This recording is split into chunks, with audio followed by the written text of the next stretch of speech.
I'm pausing in the middle of playing. I want to see where my Floyd Rose winds up. Like, it's always, where is it? It's a floating bridge. It's a fulcrum. So I mean, it's all dependent on strings pulling this way, springs pulling that way. So it's constantly hinging, constantly in a state of flux. So there is no true perfect tune at all ever, but the error ratio, I would say, with the Floyd Rose set up properly, and I mean properly, compared to a set of, say, Grovers, I would say the Floyd is more consistent in just picking your guitar up and it'll be in tune. Pretty much in my experience. It's depending on the case and all that, but right now I'm going to just check. So, I don't know if you can see my chord here. So I'm falling right in what would be an acceptable range for B, so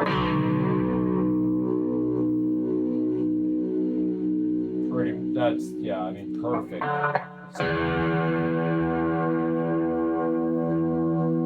Alright, so my E is, normally the A string is, it's almost perfect, everything.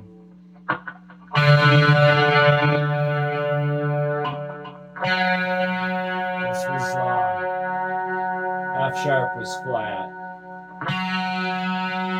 F sharp was flat. B was perfect. Okay. Or, well, needed a slight tweak, but F sharp was the only one that seems to go out periodically. But other than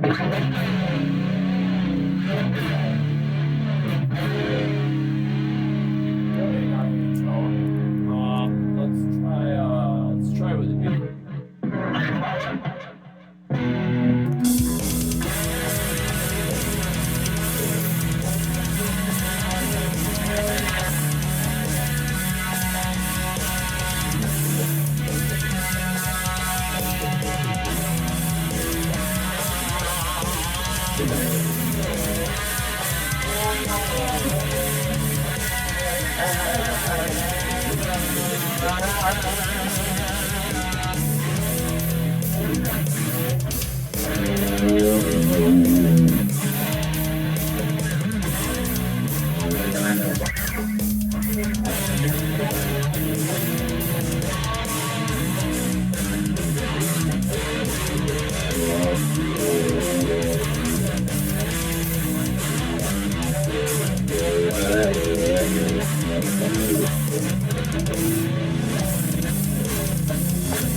Okay, I think that's a sufficient test for the bridge. Let's see where the actual tuning winds up now after all that. So let's see what happens.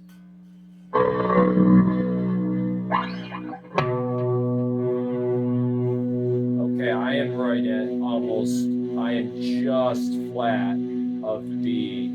Perfect. I mean, I was right on B.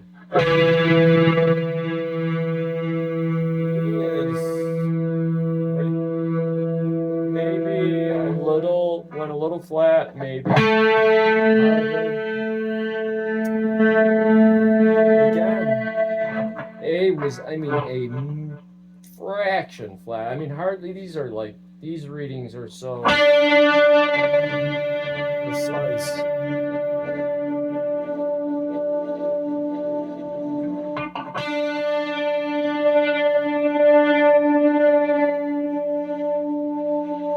There we go. D, F sharp should be. As always, it was not even, this time it wasn't even a really, I'm talking, if we were using like inches, we're talking like a 1/16 of an inch off on the F sharp. That's about the extent.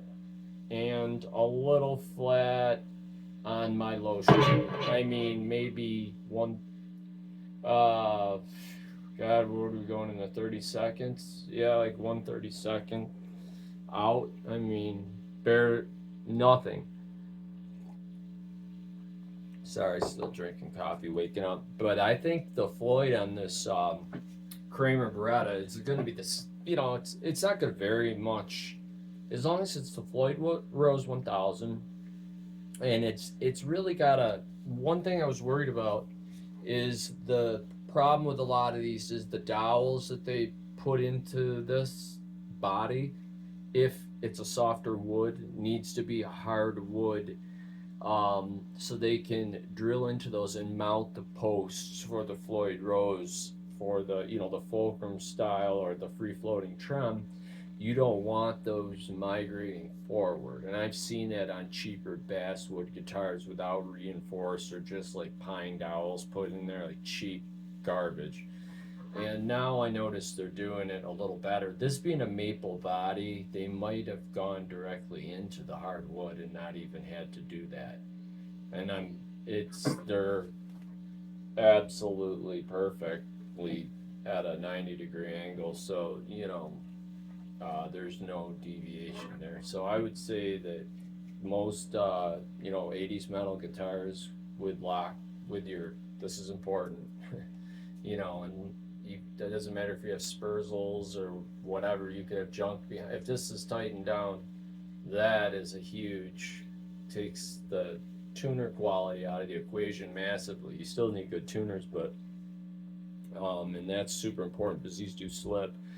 But for the most part, you're just dealing with micro adjustments on your trem, if it's set up properly. And it takes me about a day to totally strip a guitar down, restring it, and get it set up right. And that I always put an old credit card underneath the Floyd, and I take all the strings off and just carefully clean the fretboard, polish the frets, replace all the strings. And I've been cutting the balls off the end of the Ernie ball strings, the ball ends off, and using the heavier duty ends inside the Floyd, and I find there's way less breakage, and it doesn't interfere with the way it tightens down. As the high strings get higher, there isn't a braiding there. You just cut the ball end off close and use that extra strength part of the string, and then it tapers. It's important. A lot of people don't know about string taper and where the tensile strength, where the strength is, and the elasticity. And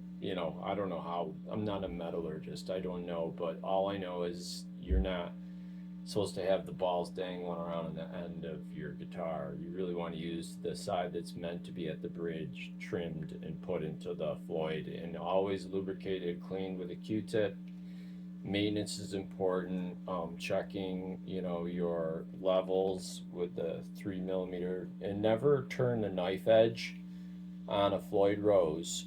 Will never turn the adjustment without relieving the tension on the bridge, because the knife edge of the Floyd Rose will just get ground down by that bolt turning, and it creates notches. And notches create memory in your trem, where your trem wants to be free floating with nothing, no impingements. It needs to just float flawlessly, and that's what's nice about a little silicone lubrication on those. It doesn't accumulate a lot of dust and stuff, but you could use even a dab of 3-in-1. I mean, any oil, as long as you're not getting it permeating the wood with it and weakening those crucial areas I told you about for the strength.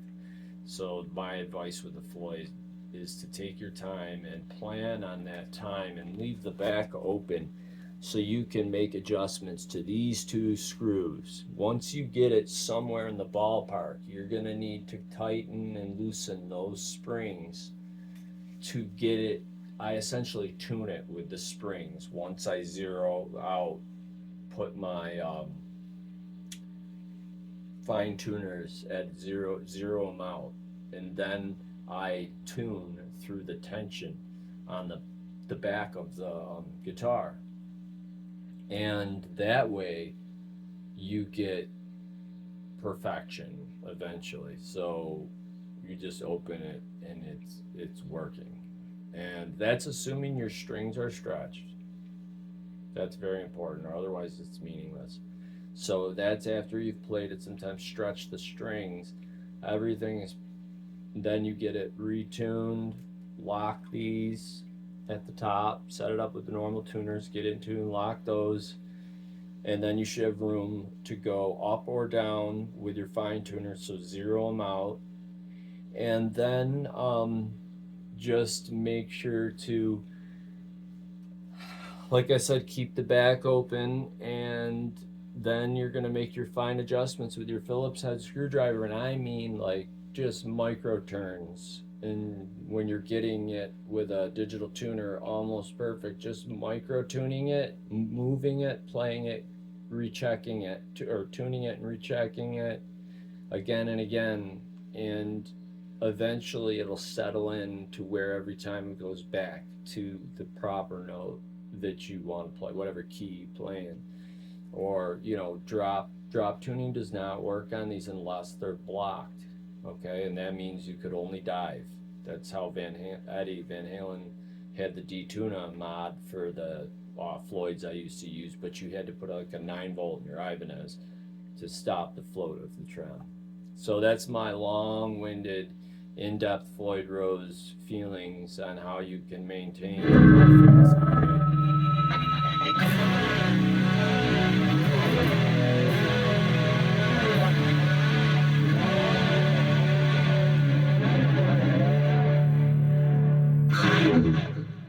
Okay, Pink Metal Guitar signing out.